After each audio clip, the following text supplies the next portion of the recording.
bulan ini sebenarnya adalah temanya tentang rejoice in the wisdom. Yaitu bersukacita dalam hikmat. Jadi saya rencananya mau khotbah tentang hikmat. Tetapi minggu lalu setelah mendengarkan Pak Gembala berbicara, Roh Kudus berbicara kepada saya bahwa saya harus melanjutkan khotbah Bapak Gembala. Tapi sebelum saya khotbah, saya cerita dulu.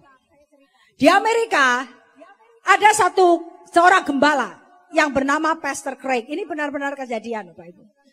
Pastor Craig sedang belanja di supermarket dan ketemu dengan seorang yang bernama Matt.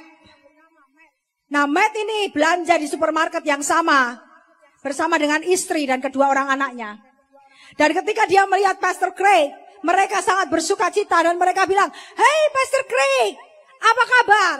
Kami pergi ke gerejamu." Lalu Pastor Craig berkata dengan sopan, "Terima kasih, saya sangat senang karena kalian beribadah di gereja kami." Dan mereka terus berkata, "Ya Pastor Craig, kami beribadah di gerejamu dan kami sangat senang." Kemudian Matt menarik Pastor Craig ke pinggir dan berkata, "Pastor Craig, boleh saya minta didoakan?" Nah, kalau seorang minta didoakan tuh biasanya kan cuma satu pokok doa ya. Misalnya, "Pastor, minta tolong doakan untuk kesehatan saya, doakan untuk keuangan saya," kan gitu. Tapi ini Matt ini minta didoakan itu seperti daftar belanjaan. Jadi dia bilang, "Pastor, tolong doakan saya. Saya lagi bergumul dalam pernikahan kami. Kemudian setelah itu bisakah Pastor berdoa juga untuk anak saya? Karena sepertinya anak saya yang paling tua itu sudah mulai merokok. Pastor, boleh juga berdoa enggak buat saya? Karena saya ini lagi bergumul dengan pekerjaan saya. Saya benci pekerjaan saya. Dan sepertinya saya juga lagi sementara ada dalam bahaya. Akan dipecat. Pokoknya saya enggak suka dengan hidup saya. Saya benci dengan kehidupan saya. Tolong Pastor Craig berdoa." Seperti daftar belanjaan langsung disodorkan kepada pastornya. Ya. Emang ada orang yang kayak begini Bapak Ibu. Ada banyak. Ya. Tapi di sini nggak ada. Maksudnya nggak ada yang ngaku gitu loh. Ya. Nah kemudian Pastor Craig berkata seperti ini. "Sebelum saya mendoakan Anda, izinkan saya bertanya beberapa pertanyaan kepada Anda terlebih dahulu. Anda bilang bahwa Anda pergi ke gereja saya. Ke ibadah yang mana yang Anda pergi?" Nah, Pastor Craig, gerejanya Pastor Craig itu tuh ada ibadahnya 4 kali setiap minggu.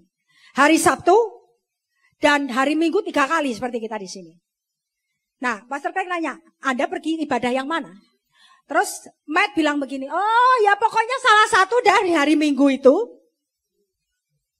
Oh oke. Kemudian Pastor Craig nanya lagi, "Kemudian siapa nama guru sekolah minggumu? Sekolah minggu anak-anakmu? Kamu tahu namanya?" Saya nggak begitu tahu nama guru sekolah minggu saya, anak saya nggak tahu. Kemudian Pastor Craig nanya lagi, "Apakah Anda bergabung dengan cell group?" "Oh enggak, saya enggak gabung dengan cell group." "Terus kapan terakhir kali kamu pergi ke gereja?" "Kami pergi ke gereja kalau nggak salah Paskah tahun lalu." Kemudian anyway, karena Pastor Craig ini seorang hamba Tuhan yang diurapi dan hamba Tuhan yang baik, Pastor Craig tetap mendoakan dia. Tapi kemudian setelah Pastor Craig berdoa, dia berkata sesuatu yang Matt sama sekali tidak sangka-sangka. Dan saya rasa perkataan ini perlu kita cerna bersama-sama. Dia berkata demikian sama Matt. "Matt, mungkin sebaiknya kamu stop pergi ke gereja. Kamu stop pergi ke gereja." Lalu Pastor Craig sebenarnya ingin menstimulasi sesuatu di dalam pikiran dan di dalam hati Matt. Yang itu juga menstimulasi kita. Panggilan tertinggi Allah bagi kita, semua pengikut Kristus, tidak pernah hanya sekedar disuruh pergi ke sebuah bangunan yang namanya gereja. Ya, panggilan Allah yang tertinggi bagi orang-orang yang telah ditebus dengan darah yang mahal adalah untuk menjadikan kita semua menjadi serupa seperti Kristus. Amin. Kita tidak dipanggil hanya untuk pergi ke bangunan gereja dengan tembok 4 ini. Tidak sama sekali. Tapi kita dipanggil untuk menjadi gereja. Kita dipanggil untuk bersinar di dalam kegelapan. Kita dipanggil untuk menjadi garam dunia. Ya, Panggilan kita bukan pergi ke gereja. Jadi kalau Anda cuma pergi ke gereja, stop going to church. Stop going to church. Kalau Anda datang ke sini hari ini, hanya untuk datang ke gereja hanya untuk sekedar rutinitas, menghabiskan waktu hari Minggu, hari liburan Anda, stop going to church. Ya. Kalau Anda juga hari ini datang ke sini, ke Cornerstone, 2 minggu yang lalu, Anda pergi ke gereja A, karena bangun kesiangan, lalu cari gereja yang terdekat. Kemudian, minggu lalu Anda pergi ke gereja B, karena ibadah di gereja B itu pendek. Jadi, karena ada acara mau kondangan pergi ke gereja B karena ibadahnya cuma 1 jam. Hari minggu ini pergi ke Cornerstone. Minggu depan sudah berencana mau pergi ke gereja C karena di gereja C ada pengkhotbah terkenal. Saya katakan kalau Anda melakukan seperti itu, stop doing that. Berhenti lakukan itu Bapak Ibu. Jangan perlakukan gereja seperti Anda mau pergi ke mall. Minggu ini kita pergi kemana ya? MBG. Minggu depan ke TSM. Minggu depannya lagi pergi kemana? Ke Discovery Mall. Minggu depannya lagi ke Beach Walk. That's okay because it's a mall. Karena itu hanya bangunan. Tapi gereja tidak seperti itu. Saya beritahu, kalau Bapak Ibu beribadah dengan cara seperti itu, ibadahmu tidak diterima oleh Tuhan. Saya pastikan mengapa, karena ada ayatnya. Jangan pernah bertanya kepada istrimu, kepada suamimu, kepada anak-anakmu, besok minggu kita pergi ke gereja mana. Jangan pernah bertanya pertanyaan seperti itu. Kalau mau tanya, besok minggu mau makan di mana, it's okay. Besok minggu mau pergi jalan-jalan kemana, it's okay. Tapi enggak pergi ke gereja mana. Karena gereja itu adalah keluarga. Ya, gereja is a family. Dalam bahasa aslinya itu ada fellowship yang disebut sebagai koinonia. Kisah Para Rasul 2 ayat 42. Mereka bertekun dalam pengajaran rasul-rasul dan dalam persekutuan. Persekutuan ini adalah koinonia. Dan mereka selalu berkumpul dan memecahkan roti dan berdoa. Persekutuan yang disebut sebagai koinonia adalah suatu persekutuan di mana satu dengan yang lain saling berkomunikasi, ya, saling membangun, saling memberi kontribusi atau berbagi, mendemonstrasikan kasih Allah, karunia-karunia roh untuk membangun satu dengan yang lain. Haleluya. Itu desain Allah. Ya, itu desain Allah. Nah, jangan pernah Anda pergi ke gereja seperti Anda pergi ke restoran. Kalau makanan di rumah gak enak, pergi makan di restoran sebelah. This is not restaurant, okay? Bukan warung. Ya, kita ini adalah gereja. Tuhan membangun gereja. Gereja itu saudara dan saya. Ya, gereja atau dalam bahasa aslinya itu eklesia. Saya sudah pernah khotbahkan ini. Eklesia juga berarti kumpulan warga kerajaan sorga yang telah ditunjuk oleh Tuhan untuk memerintah di suatu wilayah yang harus menegakkan otoritas pemerintahan Allah. Bukan dari mandat manusia, tapi berdasarkan kuasa Tuhan. Amin. Otoritasnya itu diberikan oleh Tuhan sendiri. Nah, sekarang bagaimana kita mau jadi dewan kota? Kalau kita kumpul aja enggak pernah, ya kan? Maka dari itu kita kumpul di sini. Pada saat Jeremy berdoa, Pak Lewi berdoa, saya, Pak Henry berdoa, siapapun yang berdoa, kita berkata amin. Kita lagi sementara mendeklarasikan keputusan kerajaan Allah atas kota ini, bahkan atas bangsa kita. Haleluya. Amin. Jadi mengerti ya? Ini baru pengantar Bapak Ibu, ini saya belum khotbah ini, belum masuk firman. Saya bukan marah-marah loh ya. Ya, but I tell you the truth. Saya beritahu kepada Anda semua kebenaran firman Tuhan. Mazmur 92 ayat 12 sampai 13. Ini ayatnya. Orang benar akan bertunas seperti pohon korma. Akan tumbuh subur seperti pohon aras di Libanon. Mereka yang ditanam di bait Tuhan akan bertunas di pelataran Allah kita. Itu ayat Alkitabnya, Bapak Ibu. Ya. Ini yang Tuhan kehendaki. Tuhan tidak pernah menghendaki kita sekedar pergi ke gereja. Menjadikan pergi ke gereja menjadi salah satu agenda hari Minggu. Bukan. Tuhan memerintahkan kita untuk ditanam. Ditanam di bait Tuhan. Baru kita bisa jadi orang benar. Ini orang benar tadi kan? Coba balik lagi ke ayat yang 12. Orang benar akan bertunas seperti pohon korma. Jadi kalau mau jadi orang benar harus tertanam. Ya, saya tidak pernah melihat orang benar, orang yang benar-benar benar, ngerti ya? Orang yang benar-benar benar, sungguh-sungguh benar, yang kerjanya pindah-pindah gereja nggak pernah tuh saya, nggak pernah. Kenapa? Karena orang yang pindah-pindah gereja itu pasti nggak pernah komitmen, benar nggak? Nggak pernah komitmen, tersinggung sedikit pindah ke gereja lain, ya. Worship leadernya jelek, nyanyinya fales, pindah lagi. AC-nya panas, pindah lagi. Sekarang saya nanya sama Bapak Ibu, kalau di rumah AC-mu rusak, tetap tidur di rumah enggak? Iya toh. Masa numpang, aku numpang tidur di rumahmu ya AC-ku rusak. Hah? Misalnya lagi kesel sama mama, atau kesel sama papa. Masa pindah rumah, terus bilang sama tetangga, Pak, Bu, saya menjadikan Bapak sama Ibu, Papa dan Mama saya ya. Bisa nggak ya kayak begitu? Nggak bisa. Ya. Nah, yang kedua, orang yang pindah-pindah gereja, tidak pernah komitmen, itu tidak pernah melayani. Pasti, gimana mau melayani? Pak, besok tolong ya jadi usher. Oh ya, minggu depannya. Oh, ternyata di gereja sana itu tuh ada pengkhotbah terkenal loh. Pindah ke sana, tugas ushernya ditinggalin. Suruh orang lain, kan cuma kerjaannya cuma nyalami katanya gitu. Sekarang orang yang model begini bagaimana bisa menghasilkan buah? Nggak mungkin. Makanya saya katakan orang yang pindah-pindah gereja itu tidak akan mungkin jadi orang benar. Tidak akan mungkin menghasilkan buah. Amin.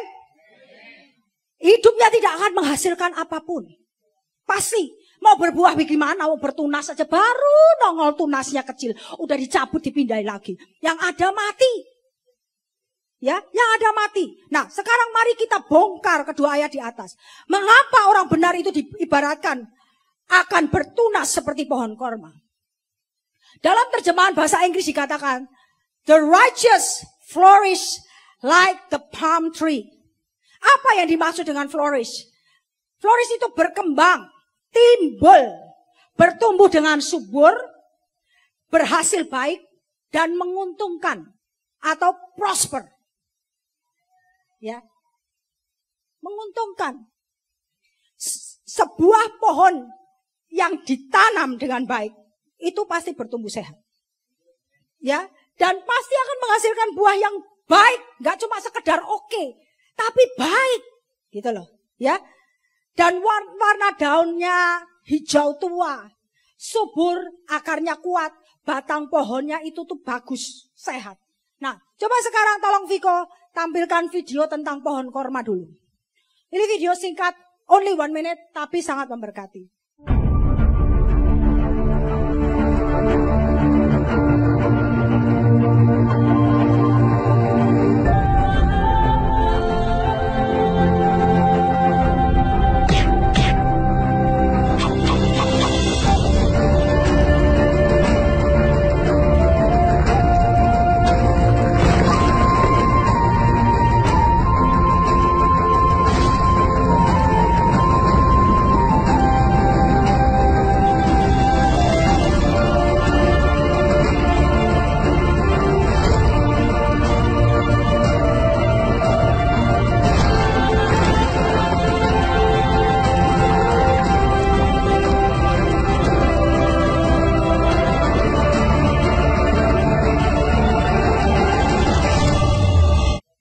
Ngerti? Perlu diulang? Gak perlu lah ya. Ya, sekarang kita sudah lihat bagaimana pohon korma ditanam. Nah, Ini lagi berbicara tentang pertumbuhan rohani. Kita lagi berbicara soal kesehatan rohani. Kerohanian yang sehat itu tumbuhnya begini. Seperti pohon korma, ya. Nah, tadi kita sudah lihat biji korma itu ditanam, bukan cuma dicedok begini tanahnya lalu ditabur benihnya, enggak. Ditanam berapa meter tadi? 2 sampai 3 meter di dalam tanah, ditanam dalam-dalam, ya. Nah, maka dari itu, kalau Anda mau menjadi orang benar, Anda harus mau ditanam dalam-dalam. Nah, kalau ditanam dalam-dalam itu artinya apa? Nggak kelihatan. Benar? Nggak kelihatan, Bapak Ibu Saudara.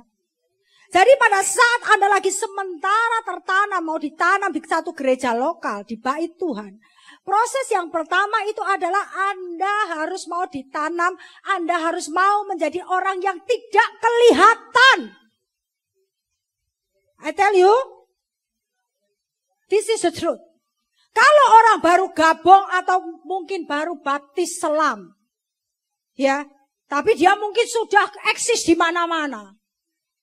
Masuk gereja, baru bergabung, langsung mau pelayanan di mimbar. Nanti dulu. Ini berarti Anda tidak mau ditanam dalam-dalam. Maka dari itu di gereja ini, kita nggak pernah membiarkan orang yang baru pertama kali datang atau barusan baptis selam untuk langsung pelayanan mimbar. Ya. Bahkan untuk Bapak Ibu Saudara yang sudah melayani di luar sana, tapi baru gabung, pasti ada waktu untuk penyesuaian, ya, untuk menjajaki, untuk melihat, ya, bagaimana pelayanan di sini, penyesuaian, ada waktunya. Nah, apalagi yang barusan dibaptis selam, ya, makanya saya suka bingung kalau ada orang yang baru dibaptis selam, datang dari latar belakang yang lain, langsung dipromosikan karena dulu dia di agama yang sebelumnya, di iman yang sebelumnya itu orang terkenal. Itu salah. Salah. Karena akhirnya apa? Tidak kuat. Yang seperti ini kita sudah lihat. Ya, dan gereja ini mempersiapkan Bapak Ibu Saudara bahwa setelah ditanam itu gak dibiarin aja. Tapi kita persiapkan supaya Bapak Ibu bisa bertumbuh. Persiapannya adalah bagaimana? Kita menyediakan training equipping. Kita menyediakan CSC, yaitu cell group di mana Bapak Ibu bisa berbagi, bisa belajar dari saudara seiman. Saya kirim rema setiap hari, ya. Itu adalah cara. Kita undang pembicara-pembicara dari luar. Dan juga kita mengkhotbahkan firman Tuhan yang sejati di tempat ini. Menara doa per area. Itu juga kita desain supaya Bapak Ibu ngerti bagaimana caranya berdoa. Jadi kalau ada menara doa itu jangan gak datang. Karena pada saat menara doa bersama-sama kita berdoa itu ada impartasi silang. Karena Roh Kudus itu api. Dan api itu menjalar. Fire is contagious. Makanya pada saat kita berdoa, kita jadi ngerti, oh caranya berdoa tuh gini toh. Ya kan? Cara berdoa saya beda dengan cara berdoa Jeremy. Jeremy kan berdoa seperti berpuisi ya. Dia urapannya urapan Daud gitu. Jadi berpuisi. Saya gak bisa berdoa seperti dia, gak bisa. Tapi bukan berarti bahwa semua Bapak Ibu harus berdoa seperti Jeremy. Ya, tidak selalu. Nah, disitulah pada saat kita kubu doa, berdoa bersama-sama, kita bisa tahu, oh ternyata saudara saya berdoa seperti ini. Berarti kalau doanya singkat, padat dan jelas, itu tuh tetap diterima sama Tuhan. Ya, kalau tidak pernah berdoa, dan taunya cuma cara berdoa saya, berdoanya Jeremy, berdoanya Pak Lewi, yang kita sudah punya jam terbang doa lama. Bapak Ibu dari, wah saya nggak bisa berdoa nih kayak gini, ya kan? Tapi kalau kita ada di CSC, di menara doa, kita tahu saudara-saudara kita yang lain berdoa, kita jadi ngerti. Oh, gini caranya berdoa. Berdoa dengan cara apapun, yang penting dari hati. Dan sesuai dengan firman Tuhan, diterima oleh Tuhan. Amin. Nah, terus setelah tadi ditanam, diapain? Dikasih batu. Akibatnya, pertumbuhan batang ke atas itu kan tertekan. Jadi, benih itu dipaksa untuk menjalarkan akarnya ke bawah. Nah itu tujuannya. Jadi ketika Bapak Ibu baru mulai tertanam, lalu merasa, kok aku jadi orang percaya, ikut Tuhan Yesus, kok tambah stres, masalah gua tambah banyak ya. Apalagi di Cornerstone ini, aduh, perasaan kok masalah gua tambah banyak sekali. Congratulations, selamat, welcome to the club. Karena memang harus demikian. Amin. Kok yang amin cuma sedikit ya? Ya. Pasti, kenapa? Karena itu desain Allah supaya kita menjalarkan akar-akar kita itu sampai kepada sumber kehidupan, yaitu Tuhan Yesus Kristus sendiri. Amin. Mari kita baca Kolose 2 ayat yang ke-7. Hendaklah kamu berakar di dalam Dia dan dibangun di atas Dia. Hendaklah kamu bertambah teguh dalam iman yang telah diajarkan kepadamu dan hendaklah hatimu melimpah dengan syukur. Ini desain Allah. Jadi pada saat ada tekanan, Bapak Ibu boleh datang ke gembala. Tapi the most important thing, you have to come to the living water. You have to come to the rock.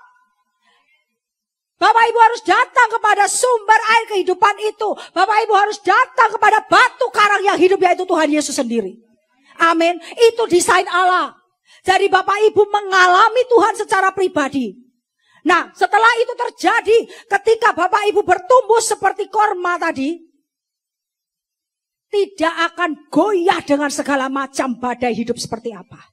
Amin. Karena Bapak Ibu seperti firman ini berakar kuat dan dibangun di atas Kristus. Itu maksud Tuhan. Ya, itu maksud Tuhan. Bapak Ibu tidak diciptakan untuk menjadi kedelai atau cambah. Ya, dicabut terus dipoteli, habis itu dibikin oseng-oseng toge. Bukan. Oke? Bapak Ibu didesain untuk menjadi palm tree yang kuat untuk menghadapi badai hidup dan menghasilkan buah yang manis. Amin. Itu desain Allah. Jadi mengerti bahwa Anda harus tertanam. You have to be planted. Ya, jangan pernah pindah-pindah. Benih korma itu gak akan jadi pohon kalau baru ditanam sudah dicabut. Kalau ini yang tadi ditanam 2-3 meter, mau nyabutnya pun susah ya kan? Karena dalam. Maka dari itu Bapak Ibu mengerti, inilah desain Allah. Bagi Bapak Ibu yang baru pertama kali datang tempat ini, welcome to this church, selamat datang ke gereja ini. Dan saya berharap kalau Bapak Ibu memang sudah punya gereja lokal, kembalilah ke gereja lokal dan tertanam di sana. Tapi kalau belum, tempat ini membuka kesempatan buat Bapak Ibu bergabung menjadi bagian dari keluarga ini. Tertanam di tempat ini. Berakar kuat di tempat ini. Bertumbuh dan menghasilkan buah yang manis bagi Tuhan. Amin. Kemudian yang berikutnya. Orang benar diumpamakan seperti kayu aras atau cedar wood. Dari Libanon. Kembali ke Mazmur 92 ayat 12-13 tadi. Kayu aras ini dikenal karena ketahanannya. Tampilannya yang bagus dan baunya juga enak. Ketika Salomo membangun rumah Tuhan, dia membuat kolom-kolomnya, palang-palangnya, tiang-tiangnya, ya, dan juga atapnya itu terbuat dari kayu aras. 2 Tawari 2 ayat 8a, supaya Bapak Ibu lihat bahwa kayu aras itu dipakai di rumah Tuhan dan di istana-istana raja. Ya, kirim juga kepadaku kayu aras, sanobar dan cendana dari gunung Libanon. Ya, kayu aras ini dipakai oleh Salomo untuk membangun rumah Tuhan dan juga istananya. Ya, kayu aras ini tahan lama. Furniture outdoor seringkali dibuat dari kayu aras karena bisa bertahan dalam cuaca dan waktu. Ya, nah. Orang Kristen yang kuat, orang Kristen yang dewasa, itu tahan banting Bapak Ibu. Amin. Tahan banting. Mampu bertahan di tengah-tengah proses. Di tengah-tengah api penyucian Allah yang Tuhan izinkan untuk memurnikan kita. Ya. Contohnya seperti siapa? Seperti Sadrak, Mesak, dan Abednego. Mereka dimasukkan ke dalam dapur api oleh Raja Nebukadnezar. Tapi apa yang terjadi dengan mereka? Mereka bisa bertahan di dalam dapur api itu. Tapi mereka bukan bertahan dengan kekuatannya sendiri. Tapi mereka bertahan oleh karena Tuhan Yesus bersama dengan mereka. Amin. Tuhan Yesus ada di dalam dapur api itu. Dan ketika mereka keluar, Alkitab berkata, tidak ada bau hangus pun gak ada. Bau angus pun gak ada. Apalagi kebakar. Gak ada sama sekali. Amin. Mengapa? Karena mereka sudah dewasa di dalam Tuhan. Mereka kuat di dalam Tuhan. Tuhanlah yang melindungi mereka. Akhirnya mereka keluar dari dapur api itu sebagai seorang pemenang. Dan mereka mempermuliakan nama Tuhan Yesus Kristus. Haleluya. Nah itu yang Tuhan inginkan. Kemudian kayu aras. Tadi dibilang kayu aras itu baunya enak. Ya, baunya tuh lebih enak daripada kapur barus. Ya, makanya kalau tukang-tukang furniture itu mereka senang pakai kayu aras karena baunya juga enak. Nah, pertanyaannya, sekarang bagaimana dengan aroma kehidupanmu? Aroma kehidupanmu itu membawa aroma yang wangi, aroma Kristus, atau aroma najis, atau aroma dosa. Ya. Seorang mempelai Kristus itu harus membawa aroma Kristus. Amin. Kehidupan kita ini harus wangi. Kita harus dikenal sebagai orang yang membawa sukacita, damai sejahtera menjadi berkat. Bapak Ibu ingat cerita Esther, ya? Ketika Esther masuk ke dalam kontes pemilihan permaisuri Persia. Dan dia dipersiapkan untuk menjadi calon mempelai dari Raja Ahasiweros. Perempuan-perempuan itu, 127 perempuan dari seluruh provinsi di kerajaan Persia waktu itu dikumpulkan. Dan oleh Hegai, ketua sida-sida, mereka harus direndam dalam minyak mur dan kasai. Kita baca aja Esther 2 ayat 12 sampai 13.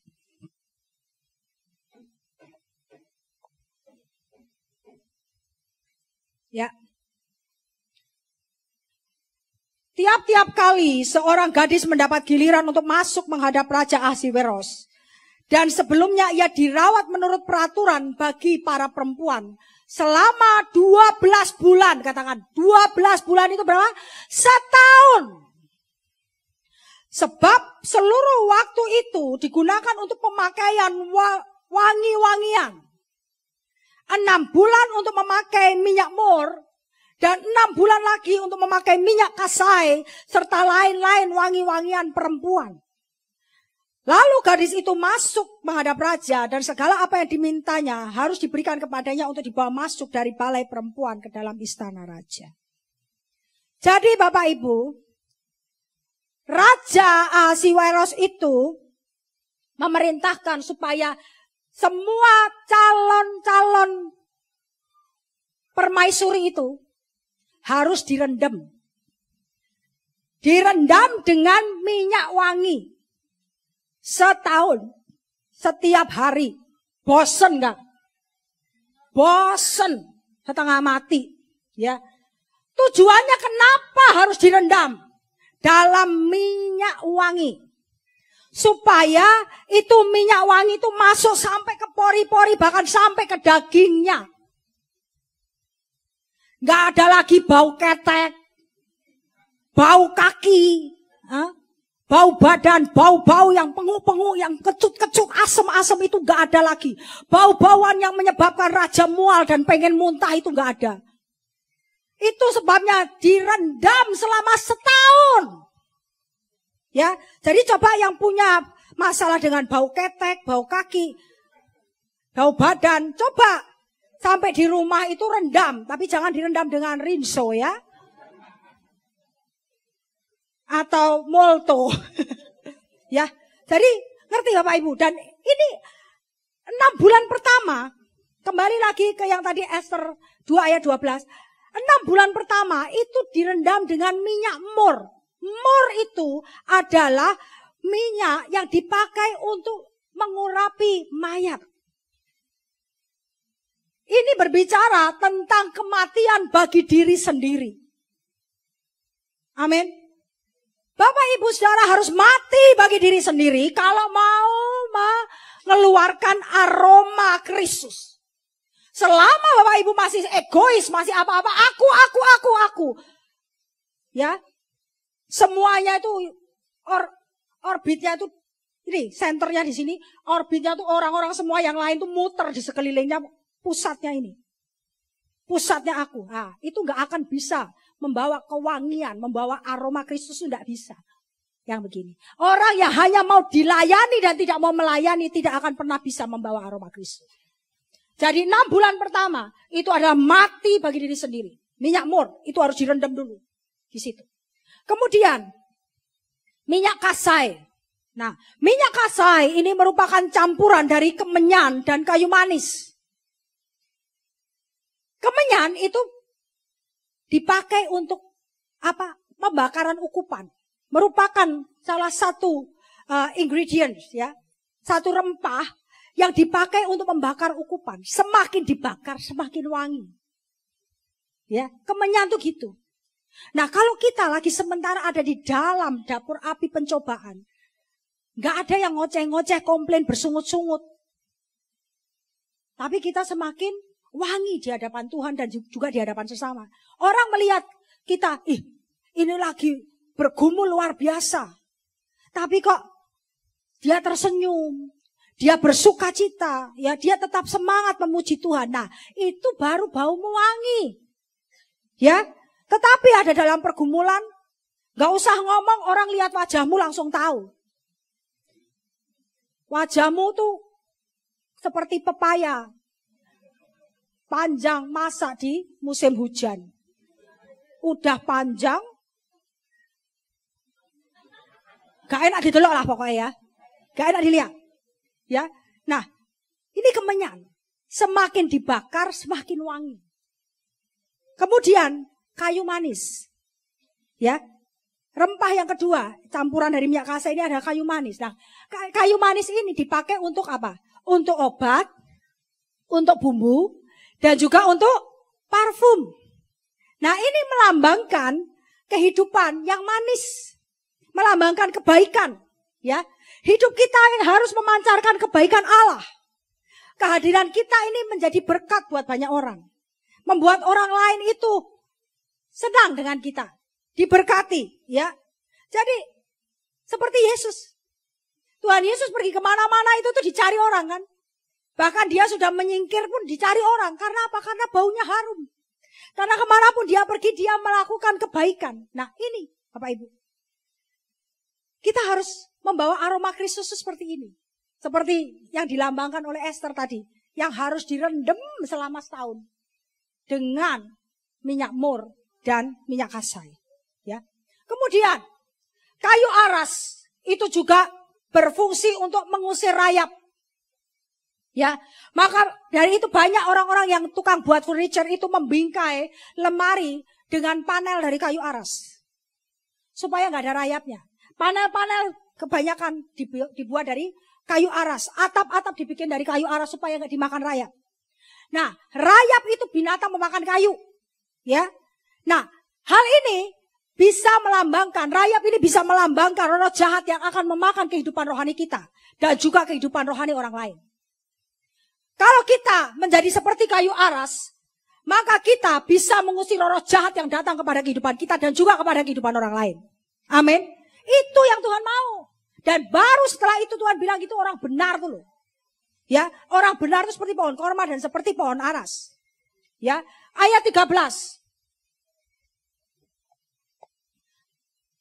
Mazmur 92 ayat 13. Mereka yang ditanam di bait Tuhan akan bertunas di pelataran Allah kita.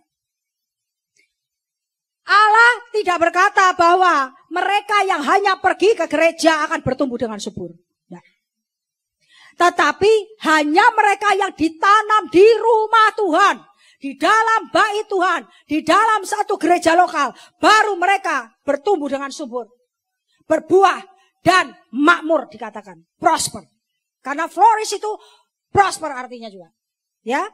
Jadi kalau Anda mau dibentuk Tuhan jadi orang benar dan menjadi diubahkan serupa dengan Kristus, menghasilkan buah yang banyak dan buah yang baik, maka syarat utamanya adalah harus mau ditanam di bait Tuhan, harus mau ditanam di satu gereja lokal, tidak boleh pindah-pindah. Amin.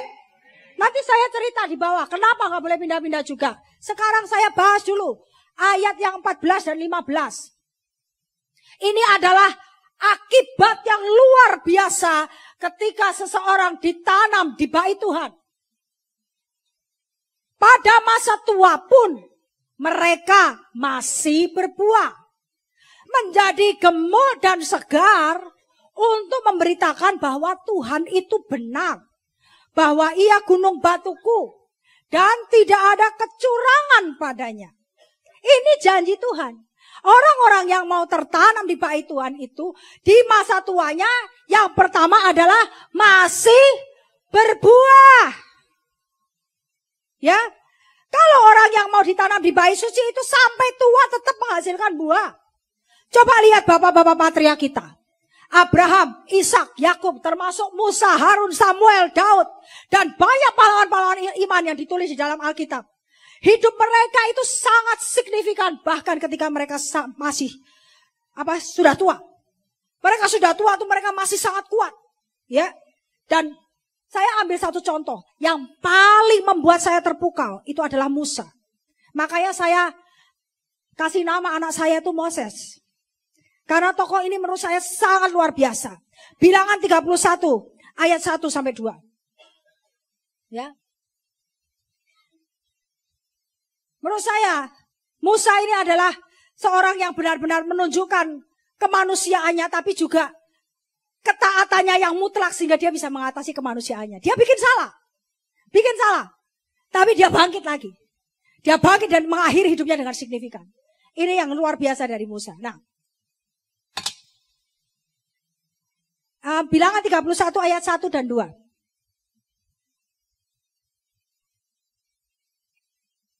Ya.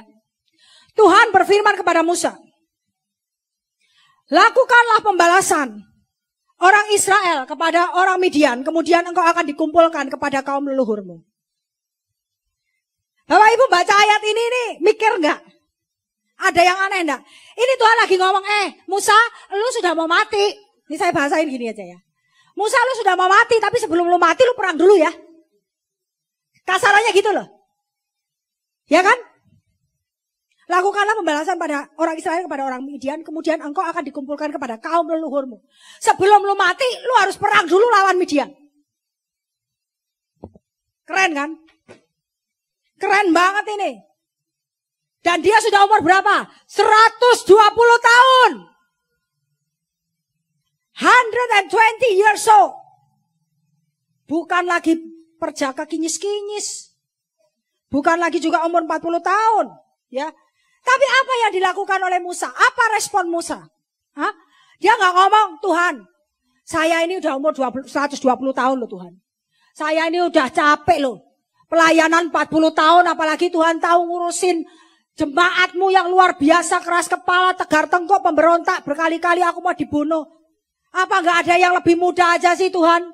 Mbok suruh Yosua itu loh Tuhan. Kan Tuhan sudah ngomong kalau Yosua yang akan gantiin aku. Kenapa nggak latih Yosua aja suruh perang? Kenapa nggak suruh Yosua aja yang pimpin perang melawan Midian? Gua udah capek Tuhan. Gua mau pensiun. Kalau mau dipanggil, panggil aja sekarang. Ngapain gua disuruh perang lagi? Capek. Ada ngomong begitu? Musa? Tidak. Musa taat. Ya. Musa taat. Dan langsung dia kumpulin tua-tua Israel, bahkan seluruh Israel. Menggerakkan mereka untuk berperang melawan Midian. Dan hasilnya adalah victory. Amin. Hasilnya adalah kemenangan. Bilangan 31 ayat 8. Ya. Selain dari orang-orang yang mati terbunuh itu, mereka pun membunuh juga raja-raja Midian, yakni Ewi, Rekem, Sur, Hur, dan Reba. Kelima raja Midian juga Bileam bin Beor dibunuh mereka dengan pedang. Dia bunuh raja-raja Midian plus nabi sesat yang menyesatkan bangsa Israel kepada penyembahan berhala akibat pernikahan campur. Ya.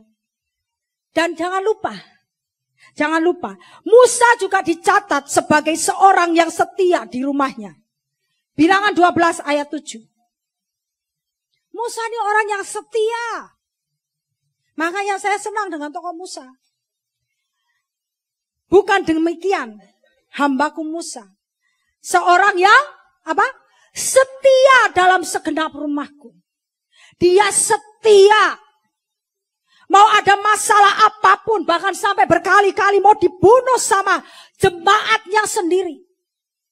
Dia tetap setia. Dia tetap selesaikan tugasnya sampai akhir. Ibrani 3 ayat 5. Dikatakan lagi, dikonfirmasi lagi.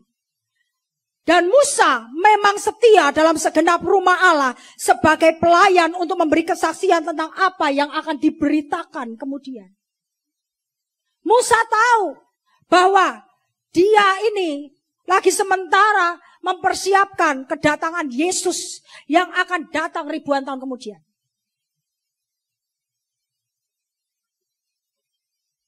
Yang kayak begini yang saya mau. Saya nggak tahu dengan Bapak dan Ibu. Tapi ini yang saya mau. Saya mau bahwa sampai nanti waktunya detik-detik terakhir. Saya dipanggil pulang Tuhan. Saya masih angkat pedang roh. Saya masih khotbah dengan same power. Same energy. Same endurance. Itu yang saya mau. Saya nggak mau Tuhan dipanggil pulang Tuhan dengan kondisi sakit, lemah, encok, pegel, linu. Saya tidak mau. Saya mau tetap kuat seperti sekarang ini. Amin. Dan saya mau sampai detik terakhir. Saya masih khotbah. Haleluya. Saya masih memberitakan firman. Saya masih memberikan kesaksian tentang kebesaran Tuhan. Itu yang saya mau. Mari Bapak Ibu. Ini adalah bukti. Bahwa orang benar yang mau ditanam di bait Tuhan. Itu masih berbuah. Meskipun dia sudah tua. Masih fruitful. Bahkan sampai tua. Jadi di sini opa-opa, oma-oma. Belum ada yang 120 tahun toh? Belum ada. Amin. Masih berbuah katakan. Masih berbuah. Colek deh kiri kananmu. Ayo berbuah. Opa Abraham berbuah. Oma Sarah berbuah. Ya. Opa Teddy. Oma Susi berbuah. Oma Eli berbuah. Amin. Jadi oma-oma opa-opa di sini semangat. Katakan, gua belum 120 tahun kok. Yang 120 tahun aja masih kuat. Amin. Amin Pak Spencer. Amin. Berbuah katakan. Haleluya. Kemudian yang kedua, menjadi gemuk dan segar. Tapi jangan pulang dari sini terus makan daging babi, sioba, sate babi, babi kecap, babi guling, dan habis itu terguling-guling. Menjadi gemuk dan segar ini artinya menunjukkan kehidupan yang sehat secara jasmani dan rohani. Amin. Bukan gemuk badannya. Ya, bukan. Tapi sehat jasmani dan rohani. Kita sudah lihat bagaimana Musa dengan gagah dan berani masih perkasa, masih kuat memimpin peperangan. Sekarang contoh lain, Kaleb. Ketika dia berusia 85 tahun, dia masih kuat seperti ketika dia berumur 40 tahun, ketika dia diutus oleh Musa untuk mengintai tanah perjanjian. Nanti Bapak Ibu baca sendiri di Bilangan 14 ayat 10 sampai 14. Tapi saya akan bacakan beberapa ayatnya saja. Jadi sekarang, sesungguhnya Tuhan telah memelihara hidupku seperti yang dijanjikannya. Kini sudah 45 tahun lamanya sejak diucapkan Tuhan firman itu kepada Musa. Dan sekarang ini orang Israel mengembara di padang gurun. Jadi sekarang telah berumur 85 tahun aku hari ini. Pada waktu ini, aku masih sama kuat seperti pada waktu aku disuruh Musa. Bilangan 14, Nyong tolong Nyong. Bilangan 14 ayat yang ke-11. Itu perlu digarisbawahi. Aku masih sama kuat seperti pada waktu aku disuruh Musa. Keren banget. Umur 85 tahun. Dia ngomong sama Yosua. Hey Joshua, give me Hebron. Give me Hebron. I will fight for Hebron. Berikan kepadaku Hebron. Aku akan berperang untuk mendapatkan warisanku. Umur 85 tahun. Amin. Waktu ibadah senior bulan yang lalu, Opa Abraham bilang bahwa dia dapat mimpi dari Tuhan. Dia mendoakan, disuruh mendoakan saudara-saudaranya. Betul ya Opa ya? Dan Tuhan mengurapi tangannya. Dan Tuhan bicara dalam mimpinya. Tanganmu itu tanganku. Dan saya bilang pada Opa Abraham. Opa, sekarang maaf Opa umur berapa? 87? 87 ya? Saya bilang, Opa belum pensiun. Lakukan Opa. Lakukan. Mujizat terjadi. Amin. Karena Tuhan berjanji.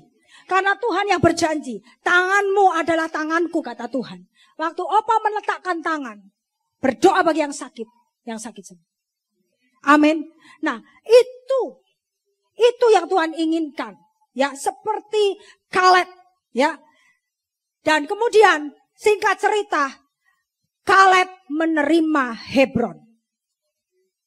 Ya, dan ayat yang ke-14, ini yang saya diberkati dengan ayat ini, ayat yang terakhir. Bilangan 14 ayat 14. Itulah sebabnya Hebron menjadi milik pusaka Kaleb bin Yefune orang Kenas itu sampai sekarang ini karena ia tetap mengikuti Tuhan Allah Israel dengan sepenuh hati. Kok lain ya? Kok lain? Nanti coba cari ayatnya. Ia tetap mengikuti Tuhan Allah Israel dengan sepenuh hati. Ya. Jadi namanya sepenuh hati itu tidak mendua hati. Ya. Kalau orang yang pindah-pindah gereja, apalagi kok mau sepenuh, mungkin 1/5 aja enggak. Ya toh? Benar enggak? Pindah gereja hari Minggu ini ke sana. Enggak akan terima warisan.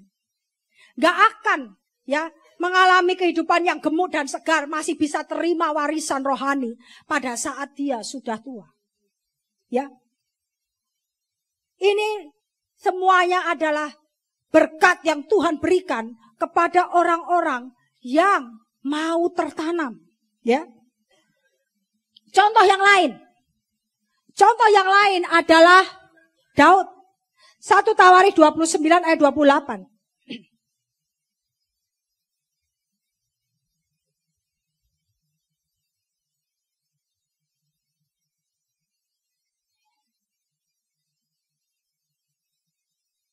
Kemudian matilah ia pada waktu telah putih rambutnya, lanjut umurnya, penuh kekayaan dan kemuliaan. Kemudian naiklah rajalah Salomo anaknya menggantikan dia. Oh tadi ayat yang tadi itu bukan bilangan. Yosua 14 ayat 14.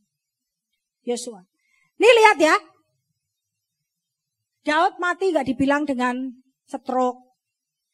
Gak dibilang dengan kanker atau tumor dan sebagainya. Tetapi dikatakan bahwa Daud mati pada waktu telah putih rambutnya, lanjut umurnya, penuh kekayaan dan kemuliaan. Ini adalah orang yang mau tertanam di bait Tuhan. Daud jangan tanya lagi. Dia itu tuh duduk di depan tabut perjanjian yang adalah merupakan hadirat Allah di zaman perjanjian lama. Dan dia bikin lagu. Lebih baik satu hari di pelataranmu daripada 1000 hari di tempat lain. Nih, buktinya. Mati dengan penuh kemuliaan. Kaya lagi. Hah? Ini yang dimaksud dengan ketika tua, masih segar dan gemuk. Ya.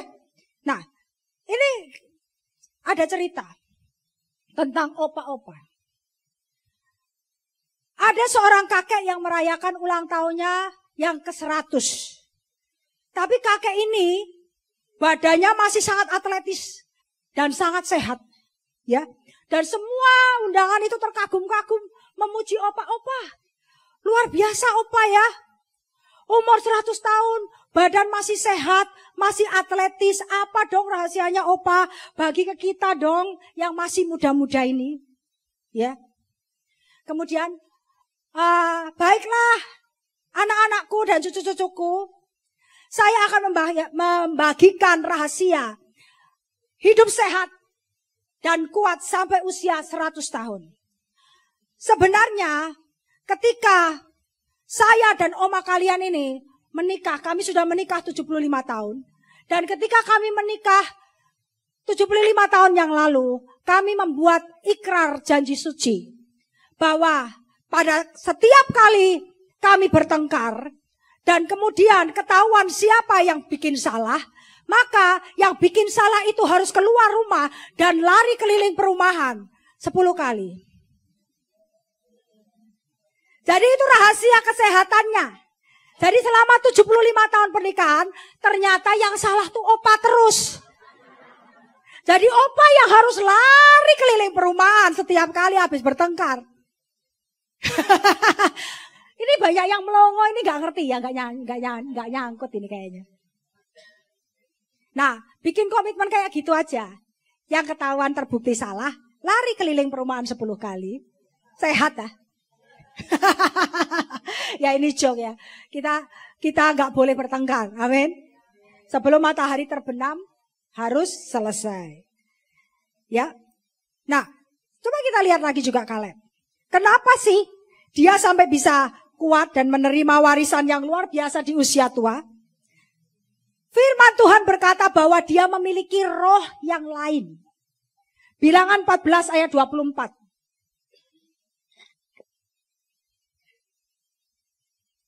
Tetapi hambaku Kaleb, karena lain jiwa yang ada padanya, dan ia mengikut aku dengan sepenuhnya, akan kubawa masuk ke negeri yang telah dimasukinya itu, dan keturunannya akan memilikinya. Kita tahu ceritanya, 12 pengintai dikirim oleh Musa, yang 10 bilang, kita seperti belalang di sana. Memang tanah itu adalah tanah yang penuh dengan susu dan madu, tapi orang-orang di sana besar-besar, seperti raksasa. Kita semua seperti belalang, kita pasti akan dimakan oleh mereka. Dan mereka bersungut-sungut, mereka tidak percaya kepada Tuhan, dan mereka marah kepada Musa. Ya, mereka menyalahkan Musa untuk apa? Dibawa ke sini kalau hanya untuk mati di tangan orang-orang enak itu. Ya, terjemahan dalam bahasa Inggris, Number 14 verse 24, dikatakan begini. But because my servant Caleb has a different spirit and follows me wholeheartedly. Roh yang lain ini roh yang bagaimana? Roh yang lain ini adalah roh yang murni. Roh yang bebas dari pemberontakan. Roh yang bebas dari persungutan. Roh yang bebas dari ketidakpercayaan. Bayangkan 2 orang, Yosua dan Kaleb, melawan seluruh Israel. Dan ketika mereka berdiri, ya, mereka berdiri membela Tuhan dan membela Musa. Baca di dalam 13:30.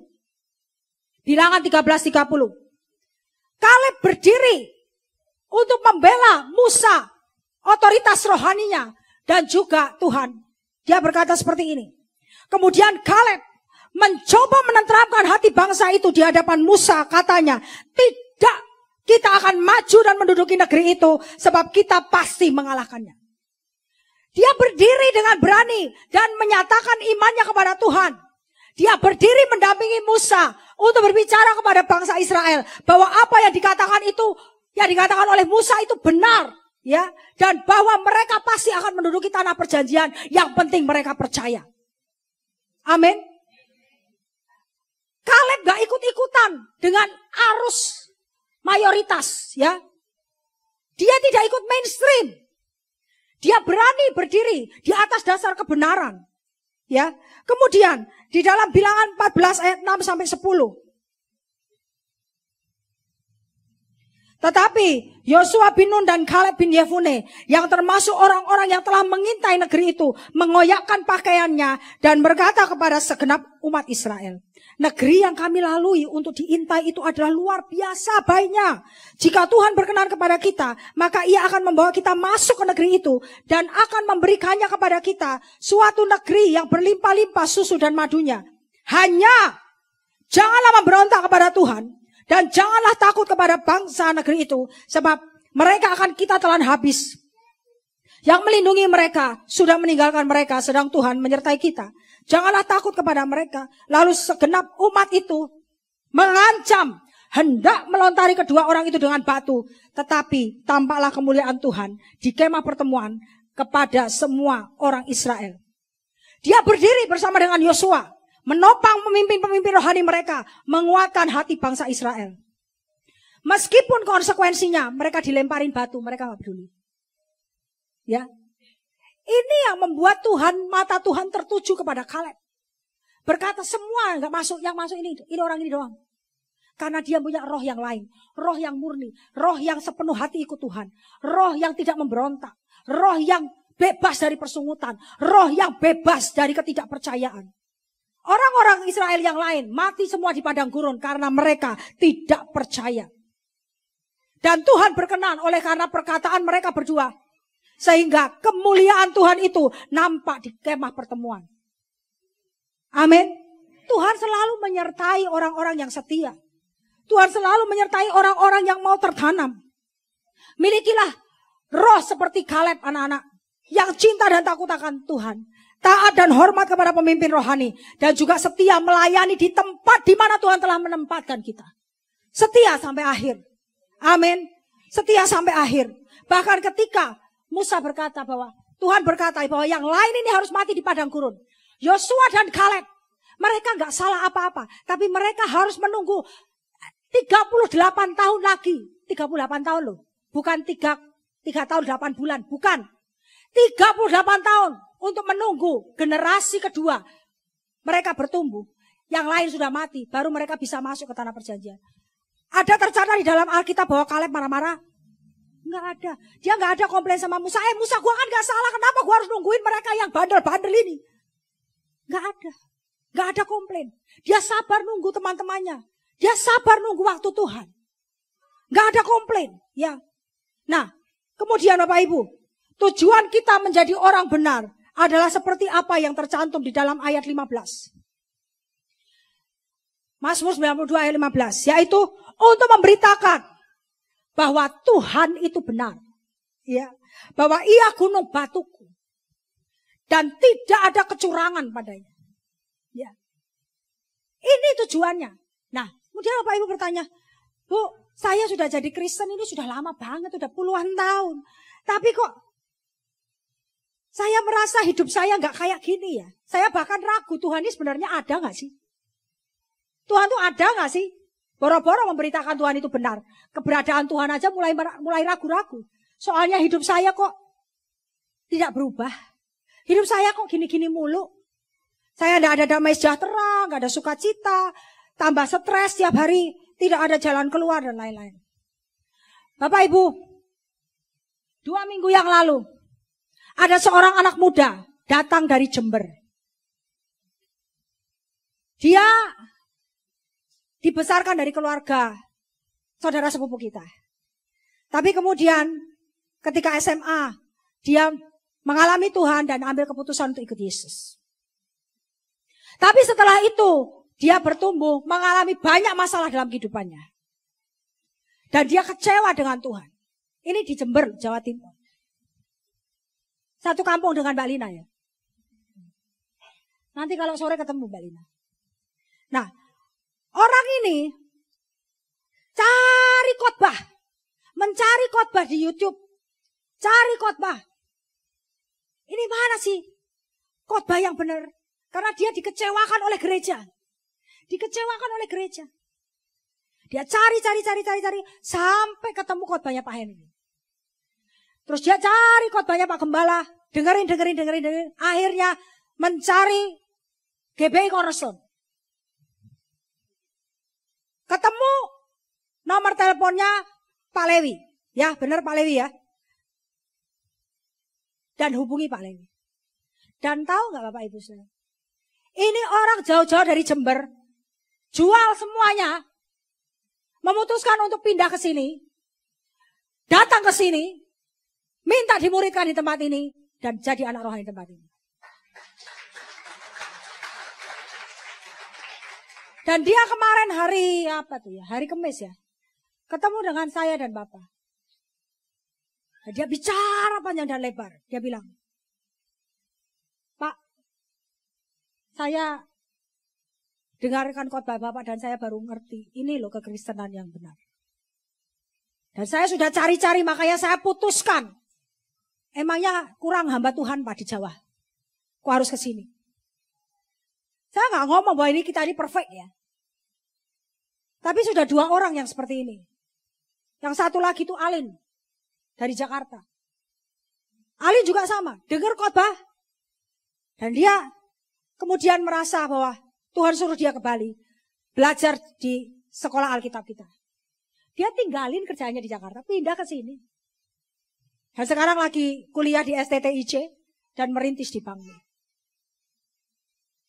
Nah, Bapak Ibu, kalau Bapak Ibu merasakan bahwa ketika Bapak Ibu jadi Kristen bertahun-tahun, tapi hidupmu tidak mengalami terobosan, hidupmu tidak menghasilkan buah, stres terus, gak ada terobosan, mungkin Anda tidak tertanam di gereja lokal. Masalahnya karena Anda tidak tertanam. Di dalam bait Tuhan itu ada hadirat Tuhan. Dan ada pewahyuan Tuhan. Kalau Bapak Ibu mau hidupmu diubahkan, tertanamlah di bait Tuhan, tertanamlah di gereja lokal, terima semua pewahyuan dan lakukan dengan taat. Itu baru berubah hidupmu. Kalau cuma sekedar masuk kanan keluar kiri, apalagi masuk kanan mental keluar lagi, mana bisa berubah? Loh ada loh yang kayak begitu. Ya kan? Belum sampai masuk sudah keluar lagi. Sininya ada sumpelnya. Makanya saya bilang roh tuli keluar dalam nama Yesus. Ya. Nah itu sebabnya.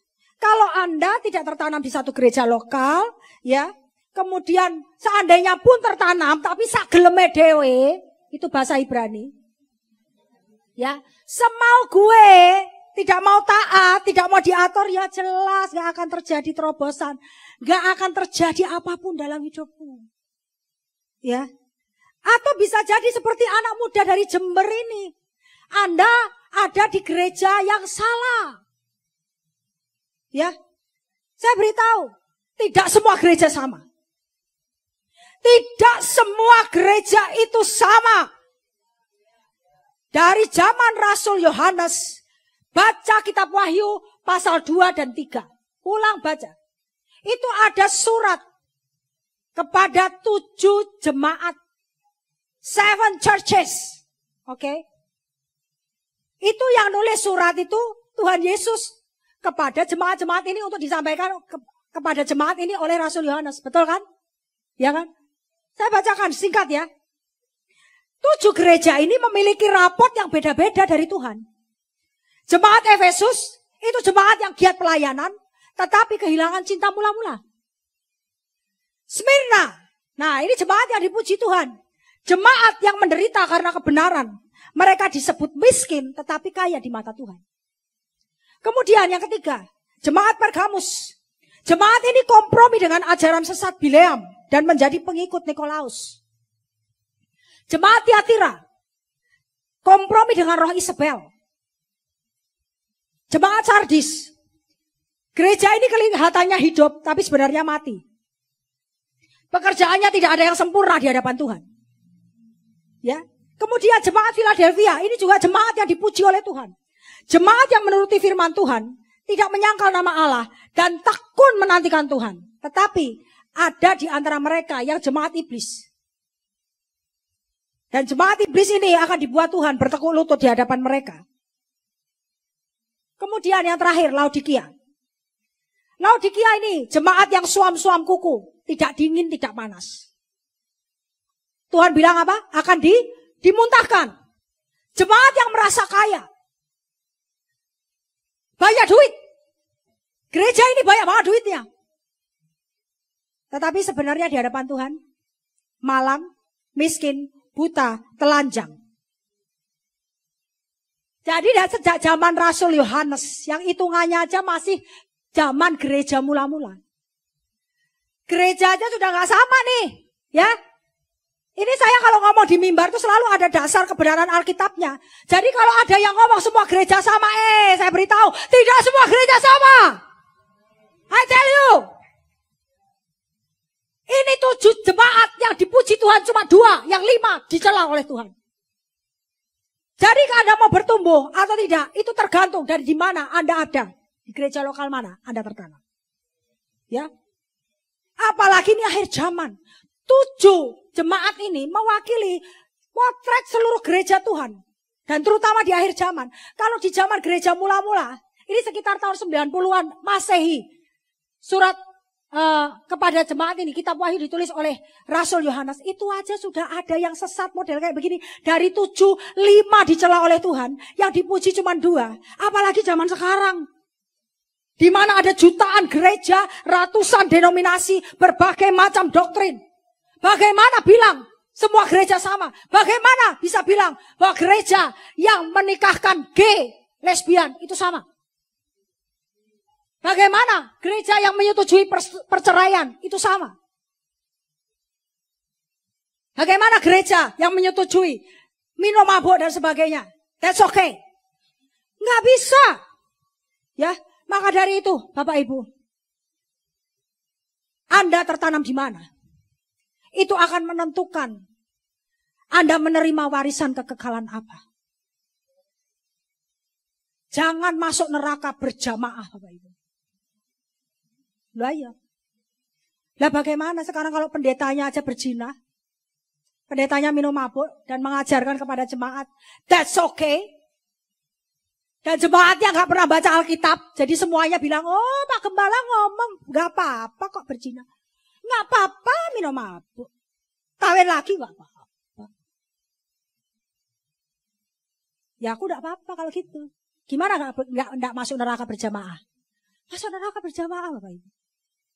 Ya, mari kita belajar dari kehidupan Musa, Kaleb, dan Daud yang tadi saya sudah sebutkan. Dan orang-orang benar yang lain yang setia tertanam di rumah Tuhan. Amin. Mereka telah memberitakan bahwa Tuhan itu benar. Di masa-masa tua mereka membuktikan bahwa Allah itu benar. Allah benar-benar menjadi gunung batu mereka.